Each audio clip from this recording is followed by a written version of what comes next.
Salman, world cup को कैसे देख रहे हैं? अब तो इख्ताम हो गया और फिर फिनिशिंग, आप कैप्टन हैं, बहुत सारा आपके ऊपर इस हवाले से बात हो रही है।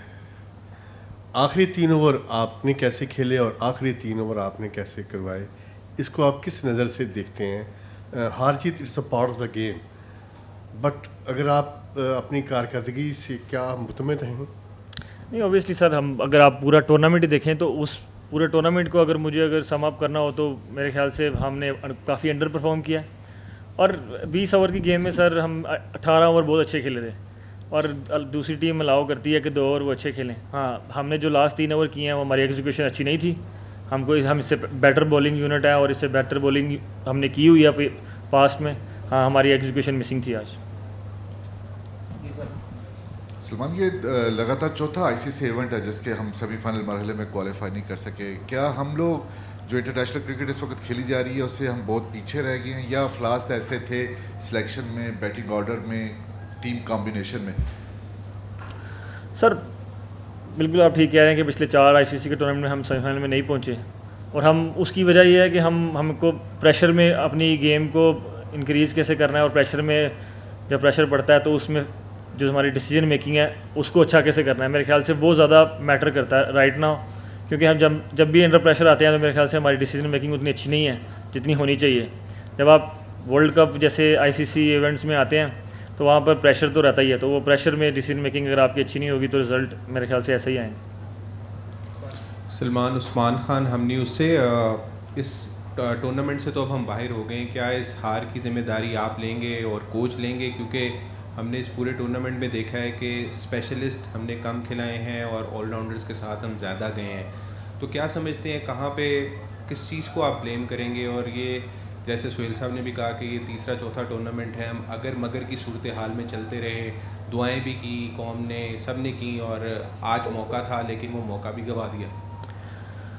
सर बिल्कुल ज़िम्मेदारी लेंगे, क्यों नहीं लेंगे, क्योंकि हम लोग ही ऑब्वियसली टीम को सिलेक्ट करने में हम भी इन्वॉल्व थे और प्लेइंग 11 या जो भी प्लेयर्स लेकर आए थे उनको खिलाने वाले भी हम लोग थे, तो ज़िम्मेदारी हम लेता हूँ, मैं भी लेता हूँ और आई एम श्योर कोच भी लेंगे। और सर बात वही मैंने जैसे उनको जवाब दिया वो सेम ही बात है कि हमको अंडर प्रेशर आकर जो डिसीजन मेकिंग है वो अच्छी करनी पड़ेगी। क्योंकि बेसिकली जहाँ पर मिस्टेक्स आपसे होती हैं, आपके प्रेशर में ही आपसे मिस्टेक्स होती हैं। तो और आईसीसी इवेंट्स में तो प्रेशर, हाई प्रेशर रहेगा ही, क्योंकि आप दुनिया की बेस्ट टीम से खेल रहे होते हैं और एवरी गेम वेरी इंपॉर्टेंट होता है। क्योंकि आप एक गेम हारते हैं तो ऐसा लगता है जैसे अब टूर्नामेंट से बाहर हो जाएंगे, तो वो मेरे ख्याल से अंडर प्रेशर जब आते हैं तो उस टाइम डिसीजन मेकिंग अच्छी करनी पड़ेगी हमको। सलमान, अबू बकर है। आज जो प्लेइंग 11 खिलाएगी वो कंपैरेटिवली बेहतर थी और रिजल्ट्स भी आपके फेवर में गए, तो क्या आप ये समझते हैं जो इससे पहले प्लेइंग 11 की सिलेक्शन थी उसमें कुछ गलतियाँ हुई और एज अ कैप्टन आपका उसमें कितना रोल था? सर आज जो प्लेइंग 11 जितना क्लोज गेम हुआ है उससे पहले जो गेम्स थे वो जो जीते थे वो ज़्यादा ईजिली जीते थे।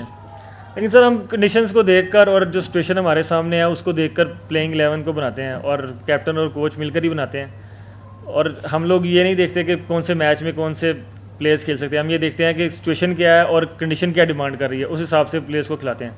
आज जो था हम लोगों को ज़ाहिर बात है हम डिफरेंट मैच था हमारे लिए, क्योंकि हम लोगों को 13 ओवर में जीतना था या हमको आइडिया था कि हमको 65 रन से पहले उनको आउट करना है, तो उसी हिसाब से हमने टीम खिलाई थी। सलमान, बहुत अफसोस है कि पाकिस्तान की टीम बाहर हो गई। आपने एक इंटेंट शो की थी 3 नंबर पर आकर श्रीलंका वाली सीरीज़ में, लेकिन ये पूरा टूर्नामेंट आपके लिए भी बहैसियत बैटर भी अच्छा नहीं गुजरा। तो आप समझते हैं कि आप खुद कप्तानी से छोड़ेंगे T20 से, या आपको क्रिकेट बोर्ड हटाए? सर बिल्कुल ठीक कह रहे हैं आप। मैं 3 नंबर पे आकर श्रीलंका सीरीज़, ऑस्ट्रेलिया सीरीज़ काफ़ी अच्छा खेला था और अभी उस वर्ल्ड कप में वैसी मैं परफॉर्मेंस नहीं दे पाया जैसी मुझे देनी चाहिए थी। और मेरे ख्याल से पूरे वर्ल्ड कप में साहबजादा के अलावा हम बैटिंग यूनिट हम लोग उतना अच्छा खेला नहीं है। और सर डिसीजन अभी राइट ना हो सर, मुझे लगता है कोई भी डिसीजन होगा वो इमोशनल होगा, वापस जाएंगे, थोड़ा सा टाइम लेंगे 2-4 दिन, उसके बाद जो भी डिसीजन होगा वो करेंगे। अस्सलाम वालेकुम सलमान, अरफा फिरोज़ है। सलमान, इस T20 वर्ल्ड कप में सबसे बड़ा जो एक डिबेट जिस बात पे रही हुई, नंबर 4 पर बाबर आजम का खेलना था। कुछ ने कहा खेलना चाहिए, कुछ ने कहा नहीं खेलना चाहिए। एक हफ़्ता पहले आपके हेड कोच माइक हसन आए थे प्रेस कॉन्फ्रेंस में, उन्होंने कहा जी पहले 6 ओवर्स में बाबर आजम से बेहतर बल्लेबाज हमारे पास हैं, 10 ओवर्स के बाद बाबर की हमारे पास ज़रूरत नहीं है। तो पीछे 4 ओवर्स जो है बचते हैं। आपको क्या लगता है कि बाबर को आपने ठीक यूटिलाइज़ किया T20 वर्ल्ड कप में? और सेकेंडली माइक हसन कप्तान बनाते हैं, कप्तान हटाते हैं, उनकी सिलेक्शन में बहुत वोट है उनका, प्लेइंग 11 में बहुत ज़्यादा उनकी राय है, आकर वो इस तरह के बयानात देते हैं। आपको क्या लगता है कि वो डोमिनेट ज़्यादा कर रहे हैं और आपको जो वो एक डमी कैप्टन के तौर पे पोर्ट्रे कर रहे हैं? मसला ये है कि अगर मैं इसका जवाब ना दूँ तो आप डिसरिस्पेक्ट लेंगे। लेकिन सर देखिए, मेरी बात सुने, जब कोई टीम बनती है तो वो ये टीम गेम है, ये किसी एक के डिसीजन से नहीं बनती, ये सारे लोगों के डिसीजन से, जो स्टेक होल्डर्स हैं उनके डिसीजन से बनती है। और रही बात बाबर की, बाबर का इस वर्ल्ड कप में डिफरेंट रोल था।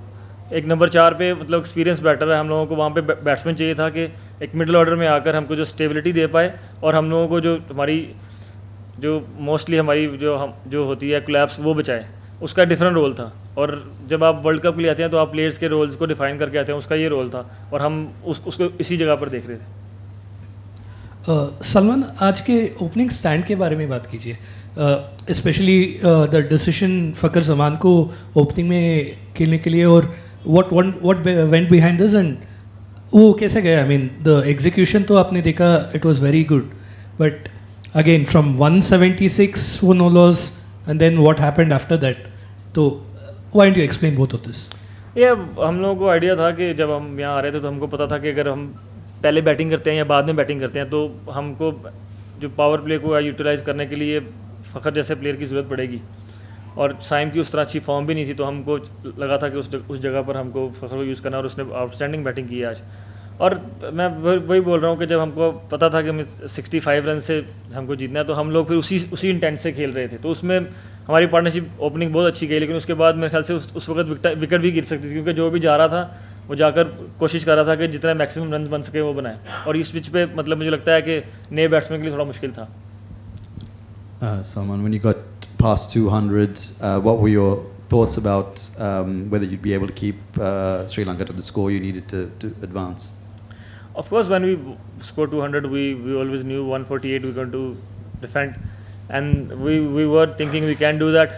But you gotta give credit to Dasan the way he batted as well, and Ratan Aike as well. I think they both batted brilliantly. But we did put pressure on them, but they batted well as well. Salman, Fakhar ज़मान को जब playing 11 से जब से लाया गया है, England के खिलाफ भी एक कैमियो खेले थे, आज इतना अच्छा बैटिंग किया है, लेकिन पहली 4 मैचों में उनको प्लेइंग 11 में जगह नहीं मिला।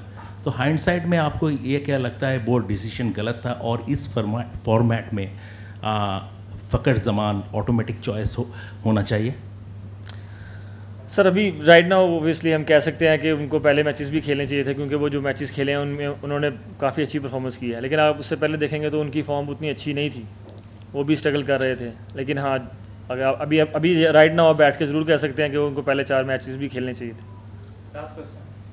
सलमान, अनफॉर्चुनेटली हम नहीं पहुंच सके सेमीफाइनल में, लेकिन पाकिस्तान टीम का एक अलमिया रहा है कि वो हमेशा से एक स्टार बनाती भी है और प्लेयर को जो है वो ख़त्म भी कर देती है। हमारे माजी में देख लें, अब्दुल समद हो गया, हसन नवाज़ हो गया, सीबुल्ला हो गया, सब माजी का हिस्सा बन चुके हैं। क्या ख्वाजा नाफे को आप एक मैच या एक सीरीज़ के बलबूते पे आगे कंटिन्यू नहीं करेंगे, उसकी परफॉर्मेंस जिस तरह नहीं आई है, या उसको भी आगे साइम की तरह मौका दिया जाएगा जिस तरह वो 2 साल से पाकिस्तान टीम में उतार चढ़ाव है, उसकी परफॉर्मेंस भी अप टू द मार्क नहीं है? बिल्कुल, मुझे लगता है ख्वाजा नाफे ऐसा बैट्समैन है जो पाकिस्तान को फ्यूचर में काफ़ी लंबे अरसे के लिए सर्व कर सकता है। तो वो ऐसे प्रोडक्ट ज़रूर है कि उन पर इन्वेस्ट किया जा सकता है, और मुझे लगता है कि वो आगे पाकिस्तान के लिए अच्छा सर्व करेंगे।